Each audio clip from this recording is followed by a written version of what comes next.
नमस्कार विद्यार्थी मित्रांनो, तुमचं स्वागत आहे मुख्य परीक्षा combine group B and group C revision through analysis break the fear बॅचमध्ये. मित्रांनो, आपल्या बॅचला ब्रेक द फेअर बॅच का नाव दिलेलं आहे हे जुन्या मुलांना माहीत असेल, कारण की आपण याच्या अगोदर break the fair batch 2 launch केली होती आणि आज आपण कोणती बॅच लॉन्च करतोय, ब्रेक द फेअर बॅच 3. आणि ब्रेक द फेअर बॅच 1 जी होती ती ओल्ड सिलेबसनुसार जी आपली राज्य सेवा झाली 2024ची मुख्य परीक्षा ऑब्जेक्टिव्ह पॅटर्नची. तर त्यावेळेस आपण राज्यसेवा मुख्य परीक्षेचा GS4 म्हणजे सामान्य अध्ययन पेपर 4साठी आपण काय केली होती, PYQ ॲनालिसिस बॅच चालू केली होती. ती आपली काय होती, पहिली बॅच होती आणि त्या पहिल्या बॅचलाही खूप सारा आपल्याला चांगला प्रतिसाद भेटला आणि पहिल्या बॅचला आपल्याकडे 55 मुलं होती. मित्रांनो, त्यामधील बरेच मुलं पोस्ट होल्डर होती, काही मुलं पहिल्यांदा म्हणजे फ्रेशर होती, म्हणजे की ज्यांचा पहिली मेन्स होती. आणि त्या पहिली मेन्स असणारे आपल्याकडे एक विद्यार्थी होते पुरुषोत्तम सूर्यवंशी. आणि तुम्हाला सांगायला आनंद वाटेल की आपले पुरुषोत्तम सूर्यवंशी यांचं आपल्याला महाराष्ट्र वित्त व लेखाधिकारी या पदावर निवड झालेली दिसेल. आणि सगळ्यात महत्त्वाचं की या बॅच आपले जे व्यासपीठ आहे आज आपण बॅच लॉन्च करत आहोत. तर आज त्यांचं आपल्या व्यासपीठावरून त्यांचं काय करू, शुभेच्छा त्यांना देऊ. कारण की आता मला असं कुठं वेळ भेटला नाही शुभेच्छा देण्यासाठी, पर्सनली आमची काही भेट झाली नाही, पण त्यांनाही ह्या व्हिडिओच्या माध्यमातून माझ्या खूप खूप शुभेच्छा. आणि येणाऱ्या काळामध्येही आपणही नक्कीच खूप चांगलं यश संपादन कराल याची मला शाश्वती आहे. कारण की आतापर्यंतचे जे मुलं माझ्याकडे जोडली गेली, जे की ऑलरेडी पोस्ट होल्डर होती, जे आता सांगितल्याप्रमाणे काही फर्स्ट मेन्सवाली होती, म्हणजे जस्ट काही मुलं अशी होती की 1-2 वर्ष अभ्यास चालू झालेली होती. सर्व प्रकारचे विद्यार्थी आपल्याकडे पहिल्या बॅचला होते.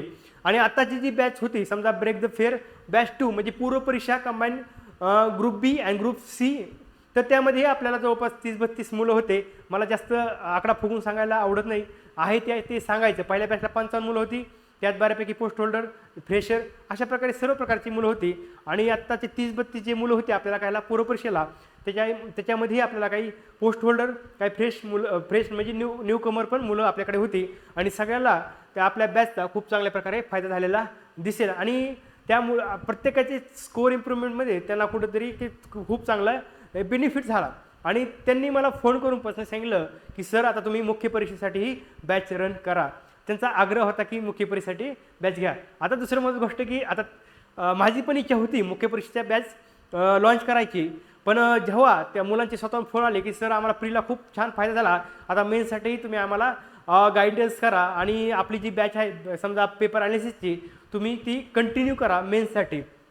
तर ठीक आहे, मी म्हणलो माझा प्लॅन आहे, पण GS आणि लँग्वेजमध्ये कसं करायचं ते कळत होतं. पेपर 1 आणि पेपर 2 मुलं म्हणले सगळं घ्या, तुम्हाला जसं जमेल तसं घ्या. आता मला माहिती की मुलांना अप्रोच बिल्डिंग माझ्याकडं मी जेव्हा घेतो ते मुलांना आवडलं.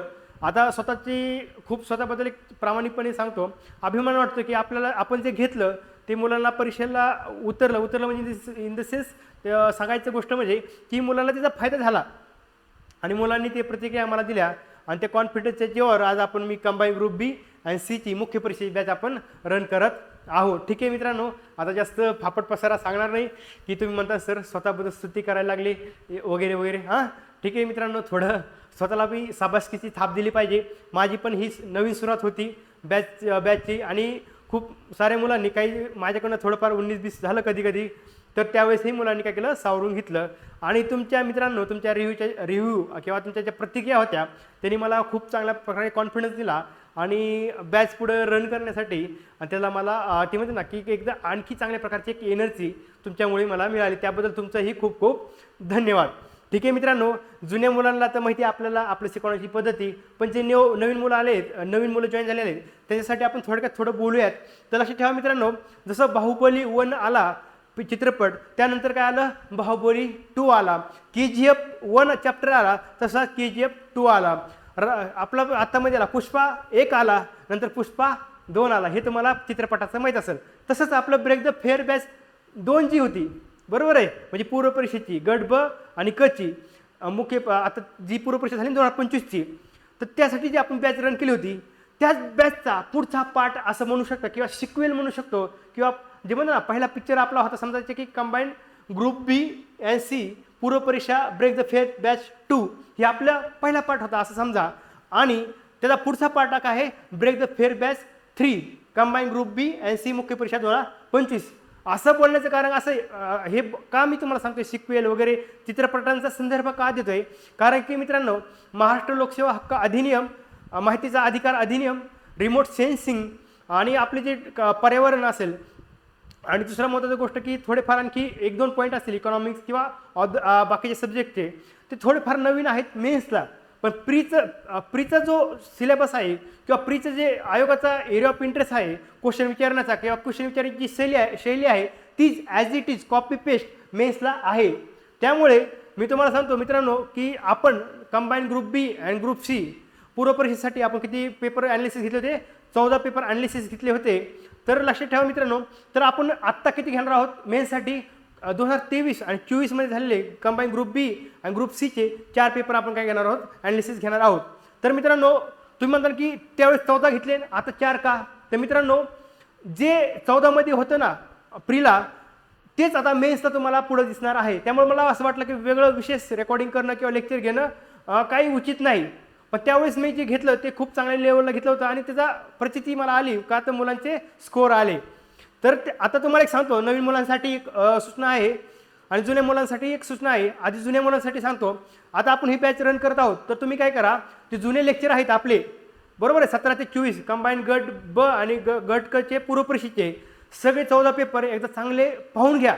म्हणजे परत एकदा लेक्चर ते पहा किंवा जर वेळेअभावी तुम्हाला ते पाहणं होत नसेल तर तुम्ही जे हार्ड कॉपी लिहिले होते ना, हार्ड कॉपीवर लिहिलं होतं ओरिजिनल पेपरवरती, ते सारखं रिवाईज करा. आयोगाचे सिस्टम काय, आयोगाचं लॉजिक्स काय, त्यात केलेली व्हॅल्यू ॲडिशन तुम्हाला सारखी रिवाईज केल्यामुळं ते गोष्टी तुमच्या विस्मरणामध्ये जाणार नाहीत आणि त्याचा फायदा तुम्हाला मुख्य परीक्षेला कसा होणार आहे ते मी पेपर एक्सप्लेनेशन करताना सांगणारच आहे.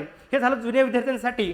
आणि नवीन विद्यार्थ्यांसाठी सांगणं माझं हे आहे की तुम्ही एवढी जी बॅच आहे ही आपली 4 पेपर पेपर 1 पेपर 2चे आणि 4 पेपर 1चे एवढे 8 पेपर जरी करून गेला तरी काही हरकत नाही. पण जर वेळ असेल तर तुम्हीही नक्कीच पूर्वपरीक्षेची जी बॅच घ्या आणि ती बॅच ह्या बॅचसोबत ती पण बॅच तुम्ही करू शकता.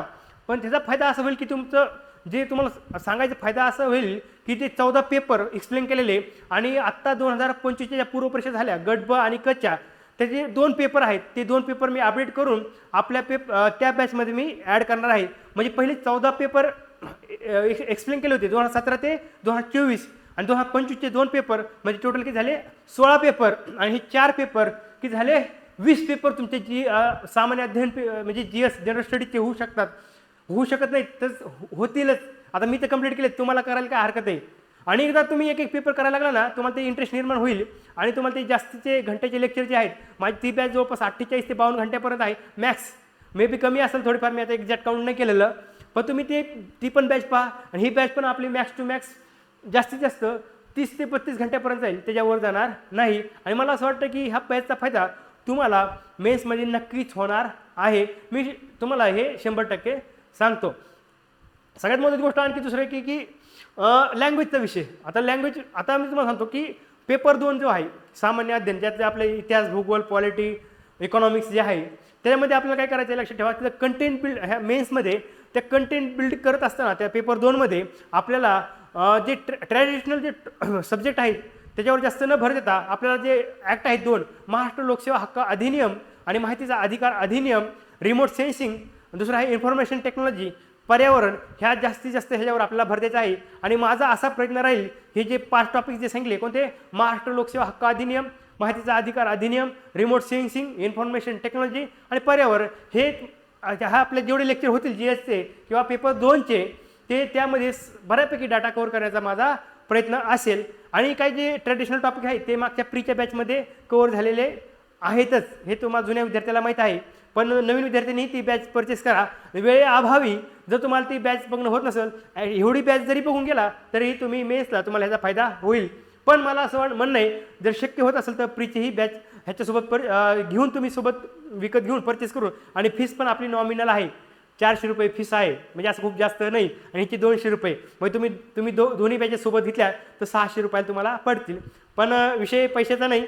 पण तुम्हाला सांगतो मित्रांनो, तुम्ही म्हणता की सर तुमचं प्रमोशन करताय, तुम्हाला एका बॅचसोबत दुसरी बॅच विकायची आहे असं वाटू शकतं, साहजिक आहे. माझं त्याच्याशी दुमत नाही.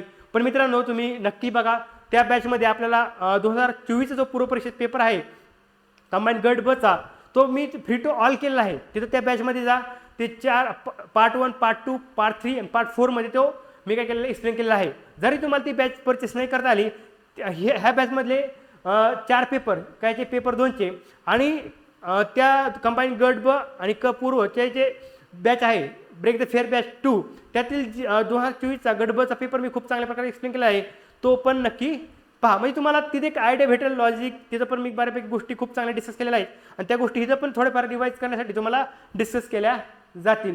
ठीक आहे, जास्त काही बोलणार नाही. तुम्ही म्हणतात सर आता मेन विषयावर या. ठीक आहे, मेन विषयावर येऊ. ठीक आहे, आता मित्रांनो थोडं माझं बोलणं फास्ट आहे, जुन्या मुलांना माहीत आहे. ते थोडं मी सुधारायचा प्रयत्न करतो आहे. थोडं काहीतरी कधी फंबलिंग होतं, कधी काही शब्दांचा उच्चार डबल होतो. ते आता नवीन असल्यामुळे थोडं होतं. ते ॲडजस्ट जुन्या मुलांनी बऱ्यापैकी ॲडजस्ट केलं. त्यांचे मागे मी आभार मानलेले आहेत आणि आणखी आभार मानतो की तुम्ही मला खूप समजून घेतलं त्याबद्दल. ठीक आहे, आता ब्रेक द फेअर बॅच. ते फेअर म्हणजे कसं आहे की भीती घालायची आपल्याला. काय याची? मुख्य परीक्षेची भीती घालवायची आहे. मुख्य परीक्षेची भीती म्हणजे कसं की आता जर पाहिलं तर आपल्याला आत्ता रिसेंटली इंडस्ट्री इन्स्पेक्टरचा काय रिझल्ट लागला आणि इंडस्ट्री इन्स्पेक्टरमध्ये जे पहिल्या नंबर आलेले जे सर आहेत त्यांचा स्कोअर 326.50 आहे. बरोबर आहे. आणि इंडस्ट्री इन्स्पेक्टरच्या 38 जागा होत्या. किती? 38 जागामध्ये 7 जागा ओपन मेलसाठी होत्या आणि 7 नंबरला मग किती मार्क्स लागले? 7व्या नंबरचं मुलाला घेतलं ना तर 311. म्हणजे कट ऑफ कितीचा लागला? इंडस्ट्री इन्स्पेक्टरचा ओपनचा कट ऑफ किती लागला? ओपन मुलांचा किती? 311 लागला. आता 311 ऐकून धडकी भरती, एवढे मार्क कसे पाडायचे? बरोबर आहे. काळजी करू नका, मी आहे तुमच्यासोबत. तुम्हाला सांगतो कसे पाडायचे ते. मित्रांनो भीती वाटण्याचं कारण काय नाही. तुम्ही पेपर बघा. मागच्या विद्यार्थ्यांना पण म्हणलं, तुम्ही पेपर बघत नाहीत, सिलेबस बघत नाही, आयोग काय विचारतात ते बघत नाही, फक्त रिडिंग करतात. त्यामुळे तुम्हाला एक्झाम काय आहे, एक्झामची आयोगाची सिस्टम काय आहे, आयोगाचं लॉजिक काय आहे, आयोगाची प्रश्न विचारण्याची शैली काय हे नीट कळत नाही. आणि कोणाला विचारलं की PYQ बघितले का, 21,000चा ठोकळा नीट पाहिला का, तर ते काय होतं, पाहायचा नाही, व्यवस्थित त्याला अनालाइज करायचं, त्याला समजून घ्यायचं आहे. आणि तुम्हाला जुन्या मुलांना आपल्याला ते माहिती आहे, डेली 250 क्वेश्चन 21,000चे करायचे, डेली मॅथ रिडिंगची प्रॅक्टिस करायची. ते जुन्या विद्यार्थ्यांना माहीत आहे. नवीन विद्यार्थ्यांनाही त्या गोष्टी सांगण्यात येते. म्हणजे सगळ्यासाठीच आहे इथं ना, जुन्यासाठी नवीनसाठी. त्यामुळे ते काय टेन्शन घेऊ नका.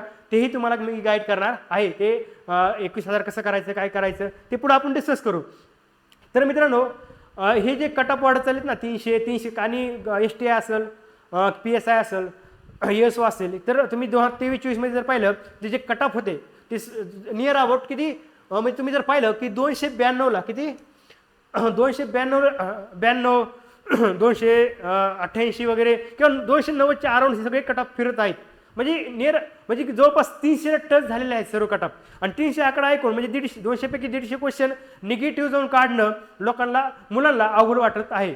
आणि मुलं असं डायरेक्ट धडकी भरल्यासारखं बोलतात की बाबा एवढे मार्क्स कसे पाडायचे.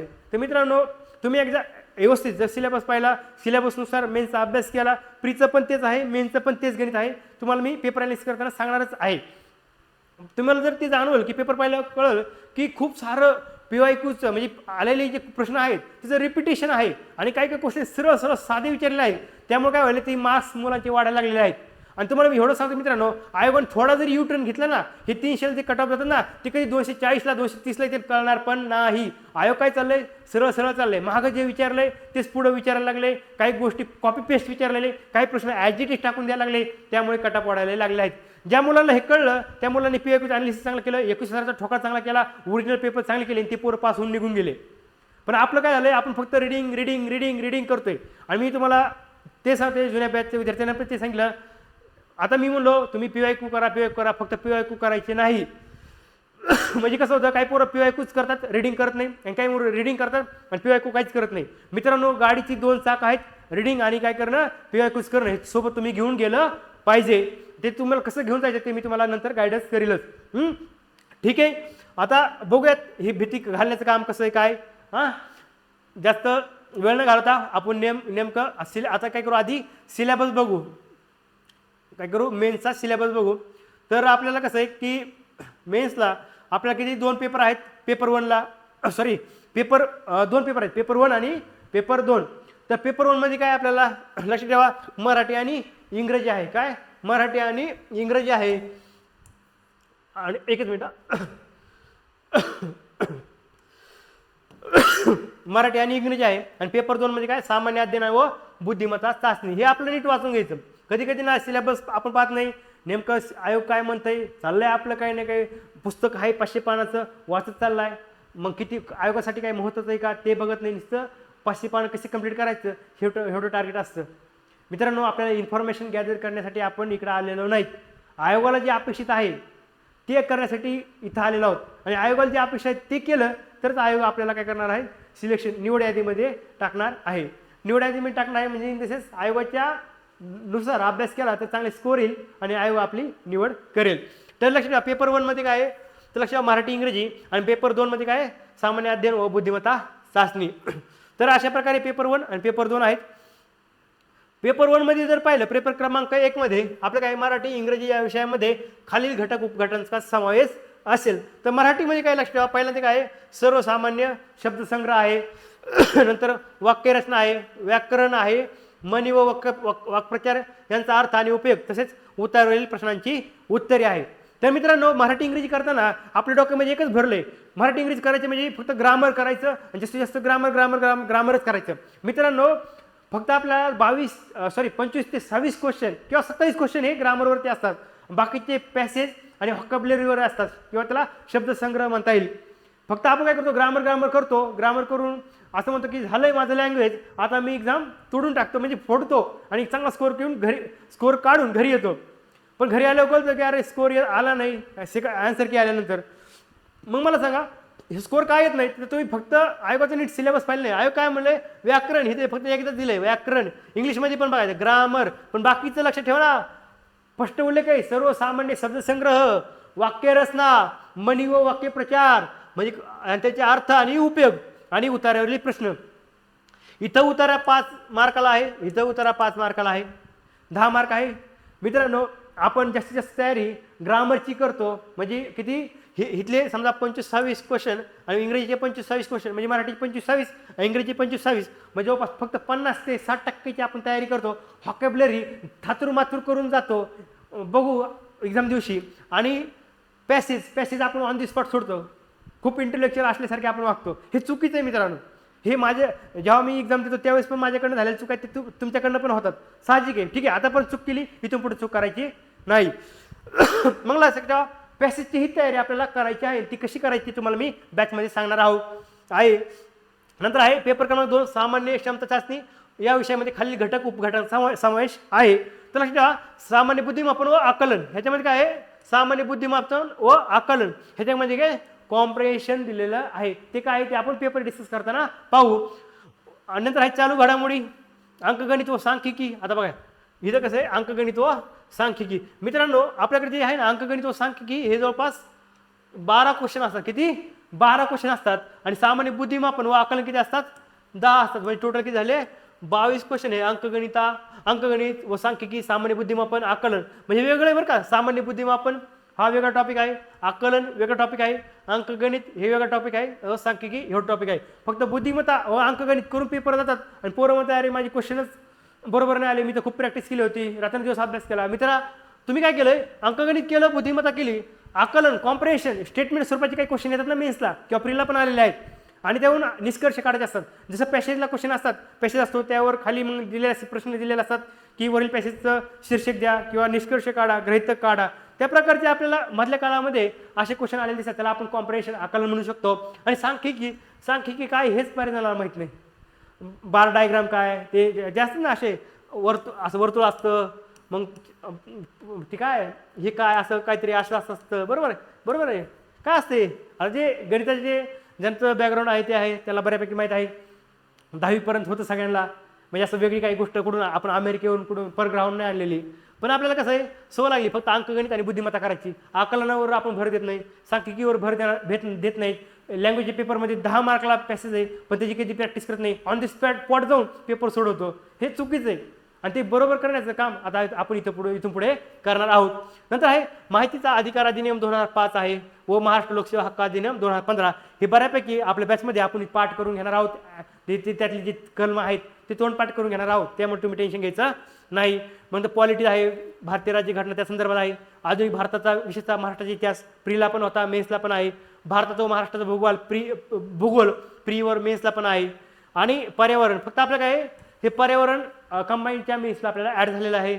बरोबर, हे एक आपण घेऊ व्यवस्थित, काय टेन्शन घेऊ नका. सामान्य विज्ञान व तंत्रज्ञानामध्ये काय फिजिक्स, केमिस्ट्री, झुलॉजी, बॉटनी हे सगळं प्रीचं आहे. फक्त ॲड काय झालं आहे रिमोट सेन्सिंग, दूरसंवेदन हे मेन्सला ॲड झाले, ते आपण करूयात. हे आणि माहिती व संप्रेषण तंत्रज्ञान. मित्रांनो 21,000चा जो ठोकळा आहे तुम्ही कसा करायचा काय करायचं तुम्हाला मी सांगेलच. हे सगळं जे आहे ना राज्य सीओचे क्वेश्चन आहे, म्हणजे हा राज्य सीओचा सिलेबस आहे जुन्या पॅटर्ननुसार. रिमोट सेन्सिंग, इन्फॉर्मेशन टेक्नॉलॉजी, पर्यावरण पण आपल्याला मेन्सला दिसेल जुन्या पॅटर्ननुसार, ऑब्जेक्टिव्हनुसार, आताच्यानुसार नाही. तर सिलेबसमध्ये मेन्स आता सिलेबस आपल्याकडे राज्य सीओचा पण आहे, आता तुम्हाला मी दाखवतो. म्हणजे राज्य सीओचे मुख्य परीक्षेचे क्वेश्चन ॲज इट इज आपल्याला कंबाईन मुख्यला रिपीट होऊ शकतात आणि काही झालेले आहेत. मग त्याचा संदर्भ कसा कसा आलेला आहे ते पेपर ॲनालिसिस करताना आपण पाहू. तर हे पण आपण खूप चांगल्या प्रकारे एक्सप्लेन करणार आहोत. नंतर आहे अर्थव्यवस्था व नियोजन विकासविषयक अर्थशास्त्र. मग समग्र लक्ष अर्थशास्त्र काय, भारतीय अर्थव्यवस्था काय, मग बजेट, इकॉनॉमिक सर्व्हेचा रेफरन्स घेऊन आपण एक्सप्लेनेशन करणार आहोत. प्रीला पण हे केलेलं आहे. अशा प्रकारे हे पाहिलं तर आपल्याला पेपर 1 आणि पेपर 2 संदर्भात आपण थोडक्यात पाहिलं. इन डिटेल आपण बॅच जेव्हा आपण पेपर ॲनालिसिस घेऊ तेव्हा त्या गोष्टीवर डिस्कस करू. तर लक्ष ठेवा पेपर क्रमांक 1 मधील प्रश्नांचे विभाजन कसं आहे तर लक्ष ठेवा. मराठीसाठी बघा तर एकच मिनिट मोठं करदारामध्ये दिसेल तुम्हाला. मराठीमध्ये व्याकरणावर 26 ते 27 क्वेश्चन येतात.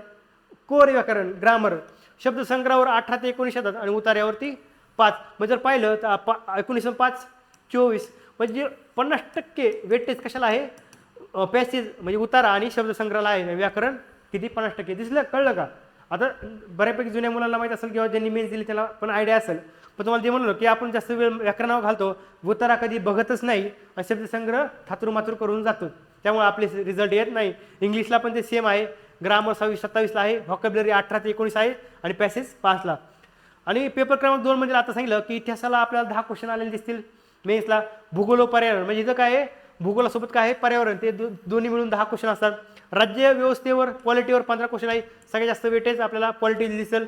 त्यानंतर अंकगणित व सांख्यिकी आणि बुद्धिमत्ता हे दोन्ही मिळून किती हे बघा इथले 12 आणि हे अंकगणित व सांख्यिकी 12 आणि बुद्धिमत्ताचे 10 असे 22 क्वेश्चन आपल्याला दिसतील आलेले. म्हणजे हाच फॉर्मॅट आहे, हाच असेच क्वेश्चन विचारले जातात. सामान्य विज्ञानवरती आपल्याला 12 क्वेश्चन विचारले जातात, जे की प्रीला सामान्य विज्ञान आहे जसे क्वेश्चन विचारले जातात तसेच मेन्सला पण क्वेश्चन विचारले जातात. सेम आहे, म्हणजे त्यामध्ये काही वेगळं नाही.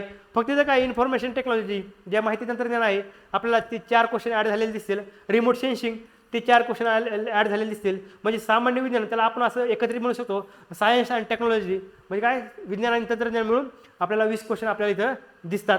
चालू घडामोडीवर आपल्याला 10 क्वेश्चन दिसतात आलेले. अर्थव्यवस्थेलाही आपल्याला 10 दिसतील. आणि सगळ्यात महत्त्वाचं काय RTI ॲक्ट 2005 आणि आपलं जो ठीक आहे मराठीमध्ये सांगतो महाराष्ट्र लोकसेवा हक्क अधिनियम आणि माहितीचा अधिकार अधिनियम जे आहे त्यावर आपल्याला 3 क्वेश्चन आलेले दिसतील. म्हणजे ह्याच फॉर्मॅटमध्ये आपल्याला क्वेश्चन आलेले दिसतील. ठीक आहे मित्रांनो, तर अशा प्रकारे आपण पाहिलं तर हे क्वेश्चनचं सिलेबस पाहिला, कोणत्या विषयाला किती क्वेश्चन विचारले जातात ते पाहिलं. आणि आता एक पाहूयात की तुम्हाला ते 21,000चा रेफरन्स आला होता. तर माझं वैयक्तिक तुम्हाला सांगणं आहे की डेली इथून पुढं 250 क्वेश्चन तुम्ही हे जे करायचे कोणाचे 21,000चे करायचे, कारण द्यायचं नाही. मित्रांनो 21,000 तुम्हाला खूप खूप पुढे घेऊन जाऊ शकतो. असं म्हणजे 21,000मध्ये काय जादू आहे तर लक्षात ठेवा. आयोगाचे जेवढे PYQs आहेत ते खूप चांगल्या प्रकारे आपल्याला आप्पा सर असतील लोकसेवा अकॅडमीचे त्यांनी खूप चांगल्या प्रकारे आपल्याला म्हणजे संग्रह करून दिलेला आहे. म्हणजे खूप म्हणजे इतकं भारी प्रकारे म्हणजे म्हणणं संग्रह म्हणजे एका जागेवर म्हणजे इतकं संग्रह करणं म्हणजे खूप एफर्ट लागतात. आता मी बॅच घेतोय, मला माहिती की ॲनालिसिस करणं ते एकत्र आणणं खूप एफर्ट लागतं त्याला. आणि हे सगळे क्वेश्चन एकत्र आणलेत ते खूप छान प्रकारे आणि त्याचा फायदा आपल्याला पुरेपूर करून घ्यायचा आहे. तर बघा राज्यघटनेला आपल्याला 3145 आहेत क्वेश्चन, पंचायत राजला 507 आहेत, भारतीय अर्थव्यवस्थेला 3243 क्वेश्चन दिसतील, आधुनिक भारताच्या इतिहासाला 1147 क्वेश्चन दिसतील, महाराष्ट्राच्या इतिहासाला 1127 दिसतील, भारताचा प्राचीन व मध्ययुगीन इतिहासामध्ये 82 क्वेश्चन दिसतील आणि भूगोल आणि ह्याच्यामध्ये काय सुदूर संवेदनसह आलं का रिमोट सेन्सिंगचे पण प्रश्न ॲड आहेत. त्यामुळे 21,000 आपल्याला मुख्य परीक्षेसाठी खूप खूप खूप महत्त्वाचा आहे. नोट डाऊन करा. 1179 क्वेश्चन आहेत भारताचे भूगोलचे, त्यामध्ये सुदूर रिमोट सेन्सिंग पण आहे. जगाचा भूगोल 79, महाराष्ट्राचा भूगोल 1284 क्वेश्चन आहेत. जीवशास्त्र त्यामध्ये आपलं botany zoology 416 question, physics 284 question, chemistry 201 question आणि पर्यावरण 279 क्वेश्चन आपल्याला दिसतील. संगणक म्हणजे इन्फॉर्मेशन टेक्नॉलॉजी वगैरे जे आहे ना त्याबद्दल 567 क्वेश्चन दिसतील वेगवेगळ्या एक्झाममध्ये विचारलेले. आणि कायदा जे आहे आपला कोणता महाराष्ट्र लोकसेवा हक्क अधिनियम आणि माहितीचा अधिकार अधिनियम त्याचे PYQ किती आहेत 289. मित्रांनो मला सांगा हे जे टॉपिक आहे ना संगणक कायदा आणि ते रिमोट सेन्सिंगचे हे जे PYQ जरी करून गेलं ना त्यात थोडं अनालिसिस जर केलं ना तुमचा एकही क्वेश्चन चुकणार नाही. एखादा इकडे तिकडे होऊ शकतो पण बऱ्यापैकी क्वेश्चन तुमचे प्रश्न बघून बरोबर येऊ शकतात. हे तुम्हाला मी मेन्सचं पेपर क्वेश्चन पेपर जेव्हा आपण ॲनालिसिस केलो ॲक्च्युअल त्यावेळेस तुम्हाला मी ते प्रूव्ह करून दाखवणार आहे. तर ते तुम्हाला तेच म्हणतो की नवीन जुन्या मुलाला हे माहीत झालेलं आहे त्यांना ते पटलेलं आहे. पण जे नवीन मुलं आहेत त्यांनी काय करा की जी आपली बॅच आहे का break the fair batch 2 combine गट ब आणि पूर्व परीक्षा 2025ची त्यामध्ये 2024चा गट बचा पेपर फ्री टू ऑल आहे तो सगळा पहा. तिथे तुम्हाला एक आयडिया येईल आणि ते पेपर पाहिल्यानंतर हे जे GSचे लेक्चर तुम्ही पहा. म्हणजे आपलं जे लेक्चर पाहत असताना पेपर 2चे पहिल्यांदा माझे तुम्हाला रिक्वेस्ट असेल की तुम्ही ब्रेक द फेअर बॅच 2 मधील 2024चा गट बचा पेपर तो पार्ट 1 पार्ट 2 पार्ट 3 आणि पार्ट 4 मध्ये जो केलेला आहे एक्सप्लेन तो करून नंतर हे तुम्ही पुढचे लेक्चर पहा. जुन्या मुलांनी केलेले आहेत त्यामुळे त्याला काय पुढचा पहिला पिक्चर त्याला माहीत झालेला आहे. त्या पहिल्या पिक्चरमध्ये काय होतं तर दुसऱ्या पिक्चरमध्ये त्याला आयडिया आलेले पुढं काय असणार आहे म्हणजे स्टोरी त्यांना कळलेली आहे. पण जुन्या मुलांनी शक्य झालं तर बॅच नक्की परचेस करा. टाईमच्या अभावी जर बॅच परचेस करणं नसेल होत तर कंबाईन ग्रुप बी आणि group C break the fair batch 2 repeat करतोय काय break the fair batch 2 combine group B group C पूर्व परीक्षा 2025साठी घेतली होती. त्यामध्ये कंबाईन गट ब 2024चा पूर्व परीक्षा पेपर तुम्ही तो नक्की पहा. तो पाहिल्यानंतरच मग हे पेपर 2चे लेक्चर बघायचे आहे. तुम्हाला म्हणलं बाहुबली 1 जसा झाला त्यानंतर आला बाहुबली 2 तसा आपली पार्ट 1 जो होता कंबाईनचा तो ब्रेक द फेअर बॅच 2 होता आणि पार्ट 2 जो आहे तो ब्रेक द फेअर बॅच 3 आहे. लक्षात ठेवा म्हणजे पूर्व परीक्षेची बॅच होती ॲनालिसिसची ती आपला पहिला पार्ट झाला पिक्चरचा आणि ब्रेक द आणि आता कंबाईन ग्रुप बी आणि सी मुख्य परीक्षेची आता आपण बॅच लॉन्च केलेली आहे ती समजा आपल्या मूव्हीचा पार्ट 2 आहे असं समजा. आणि तुम्हाला हे जुन्या मुलांना खूप चांगलं रिलेट झालेलं आहे नवीन मुलालाही ते आयडिया येईल. पण नवीन मुलासाठी आणखी रिपीट करतोय ते गट ब पूर्व परीक्षा 2024चं 4ही पार्ट बघा आणि त्यानंतर पेपर 2चं ॲनालिसिस बघा. आणि शक्य झालं तर रिपीट करतोय पूर्ण बॅच बघा नंतर परत हे पेपर 2 बघा. नवीन मुलाला काय अडचण नाही नवीन मुलांनी जुन्या मुलांना काय अडचण नाही. जुन्या मुलांनी काय करायचं वेळ असेल तर परत ती बॅच बघा नंतर हे लेक्चर बघा किंवा वेळ नसेल तर ते PDF आपण त्या नोट डाऊन केलं होतं ना ओरिजिनल पेपरवरती काय हल्ली ॲडिशन ते केलं होतं किंवा काय लॉजिक सांगितलं होतं ते पहा आणि नंतर हे बॅच बघायला चालू करा. ठीक आहे मित्रांनो नवीन मुलाला काय करायचं आहे जुन्या मुलांनी काय करायचं आहे हे तुम्हाला कळलं असेल. ठीक आहे मित्रांनो आता आपण काय पाहिलं बॅच कशी असेल काय असेल थोडक्यात पाहिलं सिलेबस पाहिला नंतर 21,000 कसं महत्त्व थोडक्यात सांगितलं. ते आणखी तुम्हाला मी बॅच चालू असताना सांगत राहणारच आहे. जुन्या मुलाला ते माहीत आहे नवीन मुलालाही आपण ते जुळवून घेऊ काही टेन्शन नाही. तर आपण काय करू आता हे झालं आपलं तर लक्षात ठेवा अशा प्रकारे हे पाहिलं आपण. तर आणि तुम्हाला एक सांगतो मित्रांनो की राज्यसेवाचा जो जुना सिलेबस होता ना तो आपल्यासाठी खूप महत्त्वाचा होता होता नाही आहे कंबाईनच्या मुख्य परीक्षेच्या दृष्टीने. कारण की आपल्याला इथं बघा दिसेल की आपल्याला हा टॉपिक जो आहे कोणता हा घे संगणक व माहिती तंत्रज्ञान आलं का. मग काय राज्यसेवेचे PYQ जर पाहिले तर आपल्याला त्याचा फायदा कंबाईन मुख्यला होणार आहे. हे जुन्या सिलेबसनुसार ओल्ड सिलेबस ऑब्जेक्टिव्ह पॅटर्न बरोबर आहे. नंतर जर पाहिलं आणखी आपल्याला काय बघायचं आहे इकॉनॉमिक्स ॲज इट इज आहे जे राज्यसेवेचे इकॉनॉमिक्स आहे ना तेच कंबाईन मुख्यला इकॉनॉमिक्स आहे. फक्त आपल्याला हे ज्या लाईनी आहेत ना 2.8 आंतरराष्ट्रीय व्यापार आणि भांडवल फक्त तिथं काय दिलेलं आहे आपल्याला मुख्य परीक्षेच्या सिलेबसमध्ये फक्त हेडलाईन दिल्या पायाभूत सुविधा विकास. पण इन डिटेल जो सिलेबस एक्सप्लेन कुठे केला आहे राज्यसेवा मुख्य परीक्षा GS4 सामान्य ज्ञान पेपर 4 मध्ये म्हणजे सेम आहे. त्यामुळे म्हणलं ना की जे राज्यसेवा मुख्य परीक्षा दिली होती त्या मुलांना कंबाईन मुख्य खूप इझी जाते. त्याचं कारण हेच आहे कारण की सिलेबस ॲज इट इज तोच आहे. नंतर आपल्याला जर पाहिलं की आणखी हे पाहिलं आपण की नंतर बघायचं आपल्याला रिमोट सेन्सिंग. आता ते तुम्हाला दाखवतो की रिमोट सेन्सिंग आहे इथं आपल्याला फक्त 1-2 ओळी दिलेलं आहे. एकच मिनटं आणि रिमोट सेन्सिंग किती खोल करायचं किती डिटेल करायचं ते पण सांगतो मित्रांनो. महाराष्ट्र लोकसेवा हक्क अधिनियम असेल RTI ॲक्ट असेल माहिती अधिकार अधिनियम असेल रिमोट सेन्सिंग असेल इन्फॉर्मेशन टेक्नॉलॉजी असेल ह्याच्यासाठी खूप मोठमोठे बुक पण आहेत. आपल्यासाठी 3-4 क्वेश्चनला हा सिलेबस विचारलेला आहे बरोबर आहे.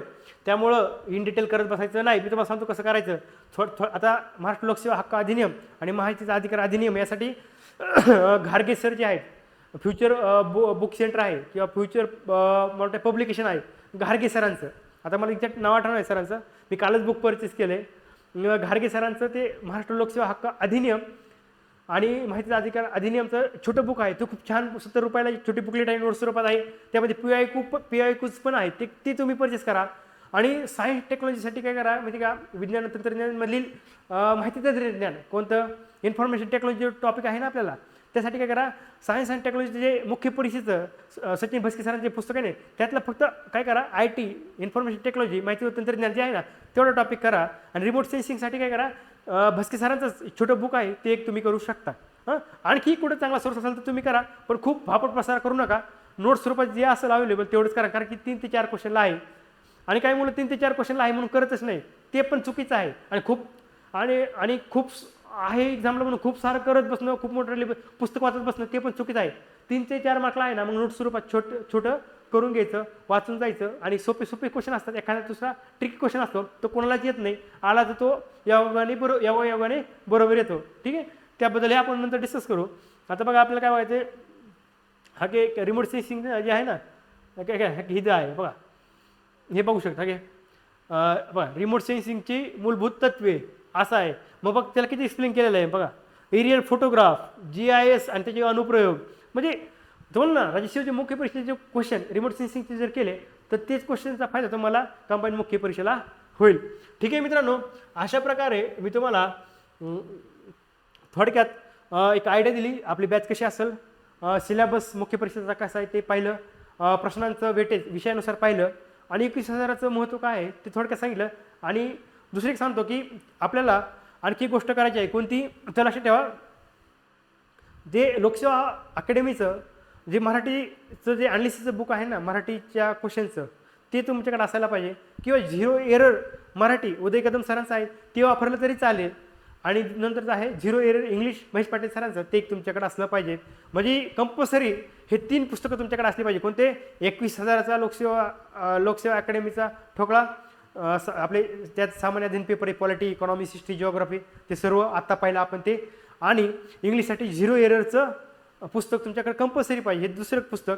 आणि तिसरं पुस्तक काय, उदय कदम सरांचं 0 एरर मराठी किंवा लोकसेवा अकॅडमीचंच जे मराठीचे क्वेश्चन आलेले आतापर्यंत त्याचं एक्सपिरियन्सचं पुस्तक आहे ते तुम्ही घेऊ शकता. म्हणजे हे मराठीचं उदय कदम सरांचं किंवा लोकसेवा अकॅडमीचं पुस्तक एक्सप्लेन केलेले क्वेश्चन्स ते PIQचं तुमच्याकडे पाहिजे. 0 एरर इंग्लिशचे क्वेश्चन PIQचं एक्सप्लेनेशन केलेलं ते तुमच्याकडे पाहिजे. आणि सगळ्यात महत्त्वाचं म्हणजे 21,000 ठोकळा पाहिजे. तो कसा करायचा काय करायचा पुढं आपण नंतर डिस्कस करू, तात्पुरतं एवढं लक्षात ठेवा. आता बॅचमध्ये आपण काय करणार आहोत, कसं करणार आहोत ते थोडक्यात पाहू. पेपर 2 आपण थोडक्यात पाहू. पेपर 2 बद्दल तुम्हाला मी थोडक्यात जस्ट ओव्हरलुक करतो, 1 मिनिट.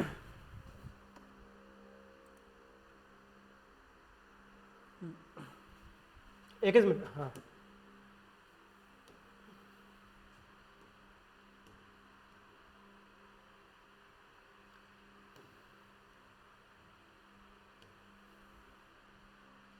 म्हणजे तुम्हाला थोडक्यात मी पेपर स्क्रोल करू म्हणजे तुम्हाला कळलं की प्रीचं सिलेबस मेन्सला आलेला आहे, किती साधी क्वेश्चन असतात. फक्त आपण नीट ऑब्झर्वेशन नसतं किंवा आपण PIQ बघत नाही, त्यामुळे आपल्याला एक्झामची भीती वाटते.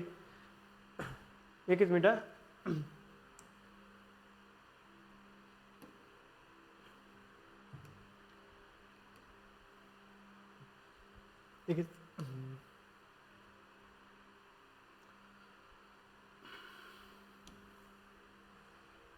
आता आहे आपल्याला सामान्य अध्ययन पेपर 2, म्हणजे आपला सामान्य अध्ययन म्हणजे आपले जे पॉलिटी, इकॉनॉमिक्स, हिस्ट्री, जिओग्राफी ते प्रश्न. एकच मिनिट. आता बघा खालीपैकी कोणते इतर पेक्षा वेगळे आहे. सरळ साधा क्वेश्चन आहे गणिताचा, गणित बुद्धिमत्ताचा. प्रश्नाचे सिरीज प्रीला विचारतात, मेन्सला विचारतात. सिरीज संख्या मालिका प्रीला मेन्सला, सिरीज प्री मेन्सला विचारतात. सरळ बघा असले विचारलेत ना प्रीला क्वेश्चन. बसा प्रीला अभ्यास केलेला आहे तुम्ही, त्यामुळे टेन्शन घेऊ नका. कटअप का हाय चालले आहेत, तेच आयोग विचारत आहेत, तोच एरिया ऑफ इंटरेस्ट आहेत, तेच प्रश्न आहेत, म्हणून कटअप वाढायला लागले. थोडं आयोगाने युटर्न करून द्या, 300 जाणार कटअप 240ला येतो, एवढं लक्षात ठेवा. 2014ला एकदा पेपर खूप टफ काढला होता आयोगाने, STIचा कटअप 32 लागला होता. विश्वास बसणार नाही, किती पूर्व परीक्षेचा कटअप 32 लागलेला होता. बघा सर्व साध्या व्हेन डायग्राम बरोबर आहे, पदावली. हां बघा खालील अक्षर श्रेणी पूर्ण करा, श्रेणी वगैरे, नातेसंबंध, करंट अफेअरचे क्वेश्चन, ते पण एक ते एरिया ऑफ इंटरेस्ट आहे. पुरस्कार, नोबेल पुरस्कार आला की नोबेल पुरस्कार आहे ते. नंतर रतन टाटा जे आपले जे त्यांची निधन झालं त्याबद्दल आलेले क्वेश्चन आहेत. म्हणजे विशेष व्यक्तीबद्दल आपले ॲप कोणतं लॉन्च केलं किंवा पोर्टल कोणतं लॉन्च केलं ते एक विचारलं आहे. पुस्तकाचे लेखक विचारलेले आहे. म्हणजे तोच ट्रेंड आहे आयोगाचा मेन्सला पण. हे आपण करंट अफेअरचं पाहिलं. नंतर हे बघा परत ते क्वेश्चन बघा, हे सांख्यिकीचे क्वेश्चन बघा, चार्ट हागे बघा, हे बघा असे आहेत. सोपं आहे म्हणजे इतकं काय अवघड नाही. आणि तुम्ही जर पाहिलं तर आता मी आता इन डिटेल हे करत दाखवत नाही काय.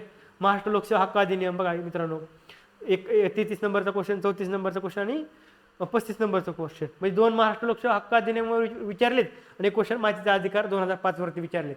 म्हणजे तुम्ही जर पेपर स्क्रोल करा, आज इंट्रोडक्शन लेक्चर झाल्यानंतर तुम्हाला एक काम आहे की हा सगळा पेपर म्हणजे कोणता पेपर 1 आणि पेपर 2 हे दोन्ही पेपर चांगली काळजीपूर्वक वाचा.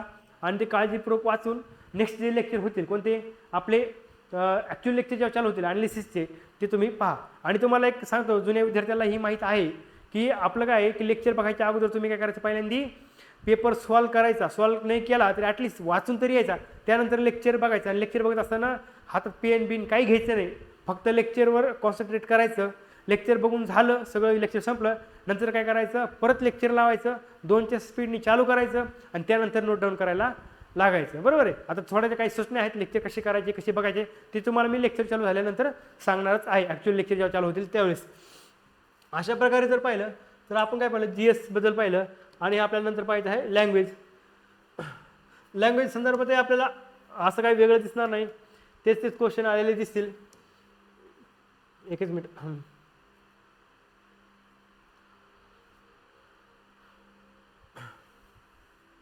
म्हणजे तुम्ही जर पाहिलं ना, काही हॉकॅब्युलरी ना कधी कधी वाटतं की आयोग काय करतं, पूर्व परीक्षेचे पेपर बघते वेगवेगळे एक्झामचे आणि तीच हॉकॅब्युलरी विचारते. बऱ्यापैकी क्वेश्चनचं रिपिटेशन आहे, काही प्रश्न कॉपी पेस्ट सुद्धा आहेत लँग्वेजला. त्यामुळे कट ऑफ हाय चाललेला आहे. मुलांना मार्क काय येत नाहीत तर लक्षात ठेवा, पूर्ण फक्त ग्रामर करतात, पॅसेज तर कधी बघत नाही आता सांगितल्याप्रमाणे. आणि हॉकॅब्युलरी म्हणजे शब्दसंग्रह थातुरमतुर करून जातात. त्यामुळे मुलांना 50, 60, 62 असे मार्क पडतात.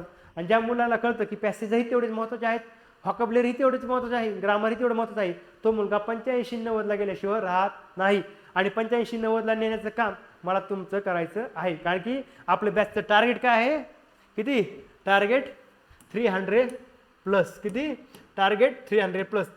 ते पण आपलं बोलायचं राहिलं.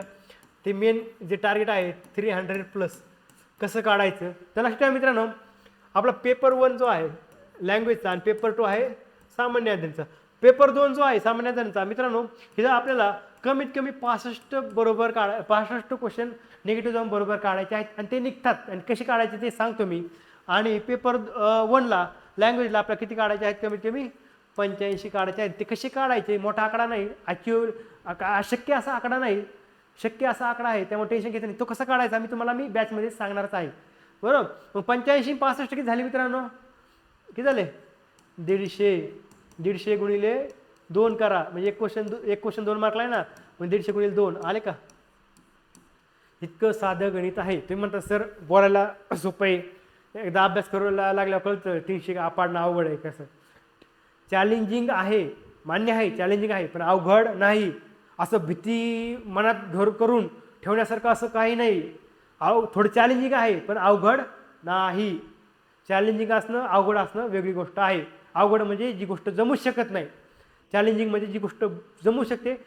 फक्त थोडं तुम्हाला काय करावं लागेल, थोडं हार्ड म्हणजे काय थोडा त्रास सहन करावा लागेल. त्रास म्हणजे थोडा अभ्यास वाढावा लागेल, थोडं ॲनालिसिस करावं लागेल, थोडं डिसिप्लिन आयुष्य आणावं लागेल. म्हणजे चल मित्र म्हणला चहाला लगेच गेले असं नाही. तुम्हाला माहिती आहे 2 तास अभ्यास करायचा, 2 तासानंतर मग चहाला जायचं. एक थोडं डिसिप्लिन आयुष्य, अभ्यास कसा करायचा, कसं तुमचं रुटीन असलं पाहिजे, ते पण आपण बॅचमध्ये डिस्कस करत राहणार आहोत. त्यामुळे काही टेन्शन घेऊ नका. जुन्या बॅचच्या विद्यार्थ्याला माहिती आहे आपलं कसं हळूहळू प्रत्येक लेक्चरला थोडे इनपुट देत राहतो. एकाच दिवशी सगळं देणार नाही, कारण की ते परत डायजेस्ट होणार नाही, काय सांगितलं तेच कळणार नाही. बरोबर आहे. आणि दुसरं महत्त्वाची गोष्ट मित्रांनो, आपलं टार्गेट 300+ हे मी बॅनरवर टाकलेलं आहे. पण मित्रांनो मला अपेक्षा आहे तुम्ही माझ्यापर्यंत आलात ना, तर मला असं वाटतंय की 300+ कमी टार्गेट आहे. ते किती पाहिजे मित्रांनो, 320+. किती, 320+. डायरेक्ट SR एक्साईज PSI पदरात पडली पाहिजे. काय एक्साईज PSI आणि एक SR पदरात पडली पाहिजे. आणि ती 320 कशी आणायचे सांगतो मला. ही 85 ना कोणते हे 85 तर निघणारेच आहेत काय ते लँग्वेजचे. फक्त हे 65चे काय करायचे 75 करायचे. मग पेपर 2 जो आहे ना ते 65चे 75 करायचे. मग पेपर 1चे 85 आणि पेपर 2चे 75 किती झाले 85 75 160 गुणिले 2 320 आलं का. किंवा असं करायचंय काय हे पेपर 1 जो लँग्वेज आहे त्याला आपण काय करायचं 90 पर्यंत न्यायचं. किती 90 पर्यंत न्यायचं आणि 70ला पेपर 2ला न्यायचं आणि काय बेरीज येते 160 म्हणजे 320 स्कोर येईल तुमचा. ह्या तिन्ही कंडिशन तुमच्या मी फुलफिल करणार आहे. फक्त मी सांगेल तेवढं काळजीपूर्वक ऐकायचं आणि तुमच्या लेवलला तुमचाही अभ्यास चांगला राहू द्यायचा. मी टार्गेट दिलंय बॅच लावली आता काही निवांत टेन्शन नाही काही जादू होणार नाही. मी तुम्हाला इनपुट देणार ते इनपुट तुम्ही फॉलो करायचे आणि तुमच्या लेवललाही तुम्हाला अभ्यास करायचा आहे. आणि वैयक्तिक काय अडचण आल्यानंतर माझा नंबर तुमच्याकडे असेलच आपल्या बॅनरवरती आहे किंवा आपल्या नसेल म्हणजे असेलच बॅनरवरती आहे ना त्यामुळे काय टेन्शन घेऊ नका. वैयक्तिक तुम्ही मला व्हॉट्सअप कॉल करा किंवा फोन करा मेसेज करा. सर्व वैयक्तिक ही अडचण आहे ती तुम्हाला पर्सनल मेंटरशिपसारखं गाईडही केलं जाणार आहे. फक्त ऑनलाईन रेकॉर्डिंग केलं बॅच रेकॉर्डिंग टाकली तुमचं तुम्ही बघा असं करणार नाही. मला तुमच्याशी बोलणं गरजेचं आहे आणि तुम्हाला वेळोवेळी अडचणी तुम्ही माझ्यासोबत शेअर करू शकता. फक्त एखाद्या वेळेस असं होऊ शकतं कधी फोन न विचारला कामाच्या निमित्त किंवा लेक्चर चालू असताना किंवा इतर काही गोष्टीमुळं फक्त एखाद्या दिवस फोन तुम्हाला 1-2 दिवस लेट येऊ शकतो किंवा रिप्लाय 1-2 दिवस लेट रिप्लाय येऊ शकतो पण रिप्लाय नक्की येणार. त्यामुळे त्याची ही काळजी करू नका. म्हणजे बॅचसोबत तुम्हाला पर्सनल मेंटरशिपही भेटणार आहे. बरोबर आहे. ठीक आहे मित्रांनो आता हे आपण लँग्वेजचं पाहणार आहोत. एकच मिनटं हागी लँग्वेज कृपा अवगण अवगत अवगुण या शब्दाचे हा उपसर्ग खालीपैकी कोणत्या भाषेतून आला आहे. नेहमी विचारता आयोग च्यवनप्रास म्हणजे साक्षात बलच हे उदाहरण कोणत्या शब्दशक्तीचे आहे. शब्दशक्ती अभिधा लक्षणा सारखं विचारता आयोग.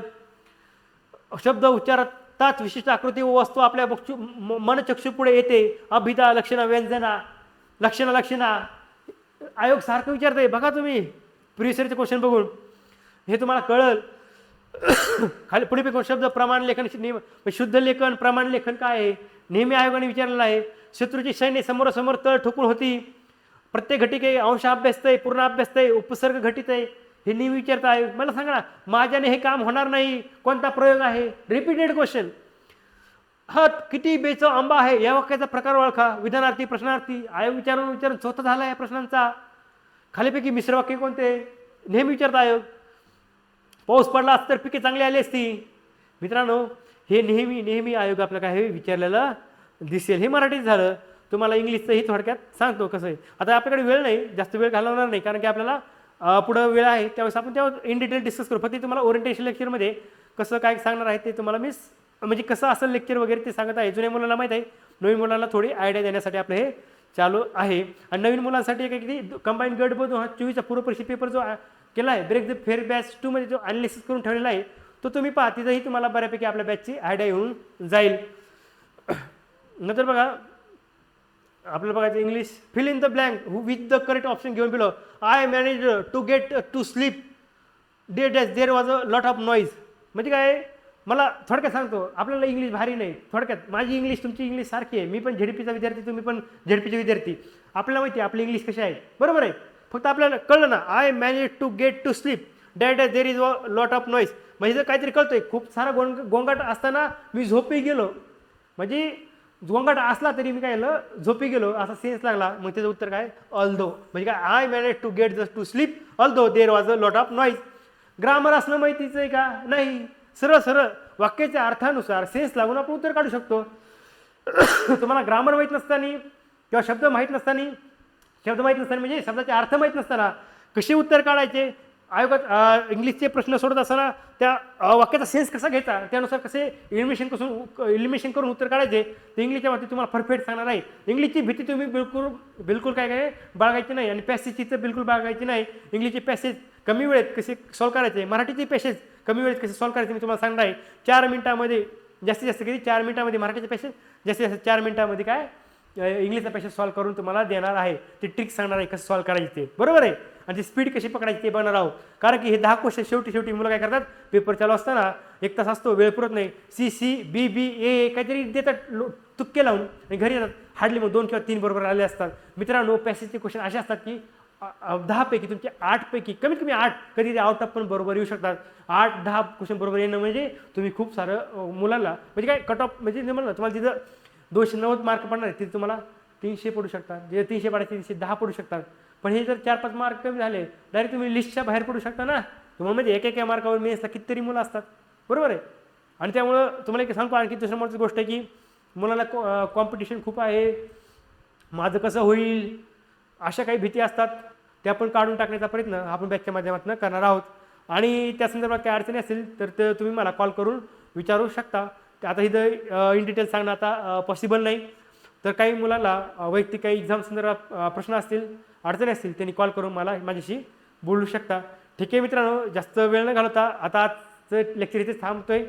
आणि पुढचं जे लेक्चर असणार आहे आपलं इंट्रोडक्शन लेक्चर नंतर कोणतं एक्झाम माइंडसेट लेक्चर, कोणतं एक्झाम माइंडसेट लेक्चर परीक्षेच्या दृष्टीने ते महत्त्वाचं असणार आहे. यानंतरचं लेक्चर ते असणार आहे कोणतं एक्झाम माइंडसेट लेक्चर. एक्झामच्या दिवशी काय करायला पाहिजे, एक्झामच्या 2-3 महिने अगोदर काय केलं पाहिजे, एक्झामच्या महिनाभर अगोदर काय केलं पाहिजे, एक्झामच्या 15 दिवस अगोदर काय केलं पाहिजे आणि ॲक्च्युअली एक्झाम दिवशी काय केलं पाहिजे, त्या संदर्भातील नेक्स्ट लेक्चर असणार आहे. आणि त्यानंतर मग आपले पेपर 2चं एक्सप्लेनेशन असणार आहे. मग हळूहळू आपण मग लँग्वेजचे पेपर आणि जे आपण काय लँग्वेजमध्ये पेपर 1 आणि पेपर 2 साईड बाय साईड चालू करणार आहोत. म्हणजे पहिल्यांदा काय करू, पेपर 2 घेऊ, नंतर पहिल्यांदा पेपर 2 एक्सप्लेन करू, नंतर पेपर 1 करू, मग काय करू पेपर 2चे बाकीचे राहिलेले पेपर पूर्ण कंप्लीट करू. आणि मग पेपर 2चे सगळे पेपर कंप्लीट झाले की मग आपण लँग्वेजचे सर्व पेपर कंप्लीट करूयात. ठीक आहे मित्रांनो, बऱ्यापैकी आज जुन्या मुलांचं काय अडचण नाही, पण नवीन मुलांना थोडक्यात थोडीफार आयडिया आली असेल. माझा सांगण्याचा जो प्रयत्न होता की बॅच कशी असेल काय असेल, मे बी तुम्हाला कळलं असेल. ठीक आहे, आता जास्त वेळ नाही घालवत, इथेच थांबतो. थँक्यू मित्रांनो.